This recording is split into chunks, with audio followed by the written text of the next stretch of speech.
The exhibition at Kohl Gallery is entitled Pry, and it's comprised of a variety of materials, mostly industrial material like steel, that's been juxtaposed and intertwined with locally sourced Phragmites.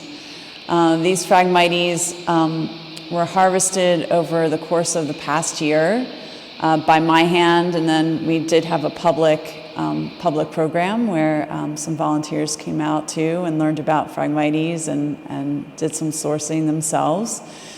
And it highlights the interruption of nature by humanity.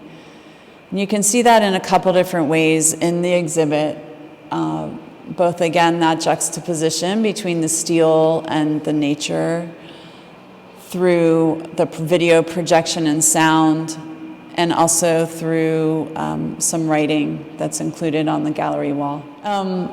What you see behind me is only half of the exhibit. So we have these natural objects of Phragmites, which were sourced along the Chester River, brought into the walls of this white wall gallery, and they're displaced. They've been removed, they've been pried. And the other piece to this is located outdoors at the site of, right behind the boathouse of the Washington College Environmental Center. And that piece is the exact same size. It's about 14 feet by 14 feet and is only comprised of steel. It is in the same configuration, again, to kind of replicate or exaggerate that process and the themes. I've been working with these themes for the past probably 2 or 3 years, and my work has focused on the vulnerability of nature.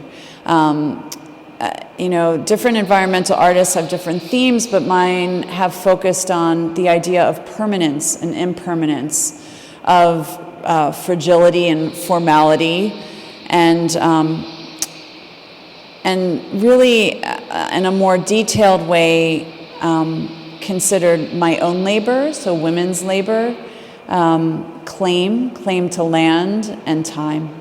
So I've extracted these natural objects from their environment as an example, as a means, as an artist, to connect the viewer, to connect the visitor to nature and have them better understand their own relationship and hopefully ultimately understand their own imprint, their own footprint. So when you see something like this, it's very different than like if you cross the Chester River on the drawbridge and you can see miles and miles. I mean, it frames the river on both sides, the Phragmites. So it's a very different experience, I think, to see them up close and certainly to see the root structure. And that was my full intention with this form. I'm not the first person to work with these natural materials, to work with Phragmites, and their root structure is phenomenal, and it's rhizomatic. So it's like an underground puzzle of tunnels that are woven together and help support each other and are very hard to break. It's been an adventure. I've loved it, but it's been an adventure to source these.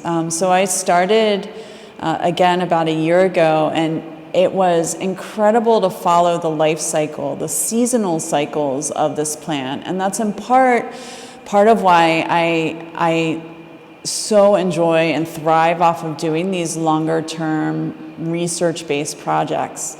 So when I started, these Phragmites were 6-7 feet tall. And I would return about once a month. Once a month I would come and source some. I would always go back to the same spot along the river. And by I want to say August, they were monstrous, right? They were 14, you can see 14 feet, 15 feet tall. So it was incredible to see see their growth, but then also as an artist, not necessarily know what to anticipate. So when I first started pulling them, I obviously was very sensitive to the root structure and maintaining it best as I could. For traveling purposes, to taking these back and forth. My studio is in Baltimore. By October, they were bending and curling around the car, and it was a very different kind of beast. So I look at what I'm doing now as exactly the same process, the same actions as what I did when I was 7 years old, which is I would come home from school, drop my bag, and spend hours outside. And I had woods. I grew up in Maryland, and I had woods in my backyard, and would spend hours building paths, building labyrinths, building structures back there. It was a portal to Narnia. It was, just another world, and that is where I believe I built innately the foundation for my language. And I would come back inside after a couple hours, and I would write. I had my parents would buy me just, lined notebooks, and I would fill them for years and years. And I grew up with in a family where the arts were encouraged, and I grew up dancing, and certainly on my father's side, my aunts are hugely influential and mentors to me, and have been role models my whole life. Yet I was encouraged to kind of put bread on a plate and follow maybe a more traditional route. And even with that, I think growing up, there was this maybe not a stigma, but a stereotype, right? That an artist is an oil painter, that an artist does watercolor. And I think some of that still holds, but thankfully for me, through time, through encouragement from my art friends, from my art community in Baltimore, it's been a journey back to what I know is my truth, which is my getting my hands dirty in the mud and rolling up my sleeves and listening to the trees and listening to what surrounds me and taking it in viscerally, and being so passionate about that experience that I want other people to appreciate it and understand it.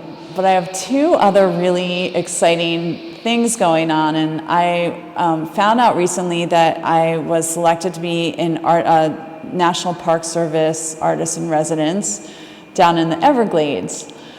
So I'm laughing because now you've heard my story about the heat here. I'm set to go there in July, Everglades in July. And I'll be sure to bring a lot of water and Gatorade. I'll be learning a lot. I'm honored, really honored. It was a very competitive, only 2% of applicants were selected. So I'm really honored for that opportunity.